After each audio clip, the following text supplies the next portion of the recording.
নাগ বাবাৰ আবিৰ্ভাৱ হৈছে শোণিতপুৰৰ ৰঙাপৰাত। বাঁহ কাটিবলৈ যাওঁতেই বাহনিত সৰ্পাকৃতিৰ কিবাটো দেখি ভয়তেই পলাল এজন লোক। সৰ্পৰ নিচিনা এটা বস্তু দেখি পালে, দুটা বস্তু সৰ্পৰ দৰে মানে আকৃতিৰ মানে একে সেম দেখাইছিতো। সি ভয় খাই গ'লো। ভয় খাই যোৱাত সি মোক ক'লে মই বাছা এনেকাতো যাওঁগৈ। সি ঘৰত গুচি গ'লগৈ। মহা বিপাঙত পৰিল ঘৰৰ গৰাকী তিলক কোচ আৰু ৰীণা কোচ। দুই এক বাতৰুৱাক আনি দেখুৱালেহি। তাৰপিছত মই বাইদেউক আনিলো আৰু মই একো নেজানো, বাইদেৱে জানিব নেকি বুলি। তাৰপিছত বাইদেৱে ক'লে এনেকুৱা বস্তু মই কোনোদিনা দেখা নাই। ৰাস্তাৰ পৰা এজন বুঢ়া মানুহ আনিলো, সি ভয়তে কখ নেচাপিল। বামুণজুলিৰ আমলগাৰ তিলকোচৰ বাৰীৰ পিছফালে নাগ বাবা ওলাইছে। বিয়পি পৰিল এই খবৰ। সৰ্পদেৱতাক চাই সেৱা ল'বলৈ আহিল ভিন্নজন। এজন মাষ্টৰে দিহা দিলে কোচ দম্পতীক। মই কান্দি কাটি মাষ্টৰ এজনক আনিলো। মাষ্টৰজন আহি চাফা তুফা কৰি ভয় নকৰিবি, চাকি বাতি মানি থাকিবি ক'লে।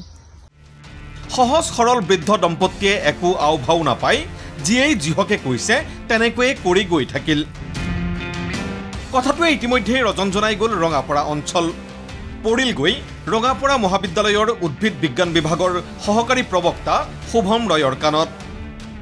ছাত্ৰসহ উপস্থিত হ'লহি শুভম ৰয়। সৰ্পদেৱতাৰ নামত অন্ধবিশ্বাসে প্ৰায় আগুৰি ধৰা গুমা পৰিৱেশটো মোকলাই শুভম ৰয়ে ক'লে। মাশৰুম হয় আৰু দেখাত অলপ সাপৰ নিচিনা আছিলে।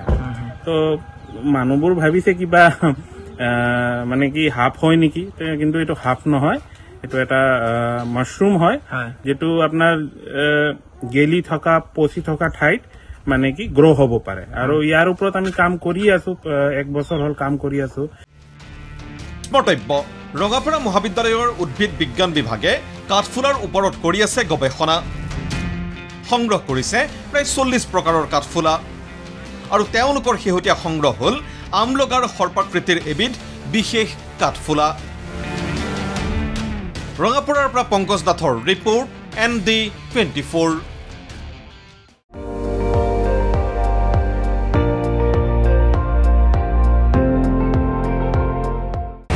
আপুনি চাই আছে ND24, সৰ্বশ্ৰেষ্ঠ নহয় সৰ্বোত্তমৰ দৌৰ।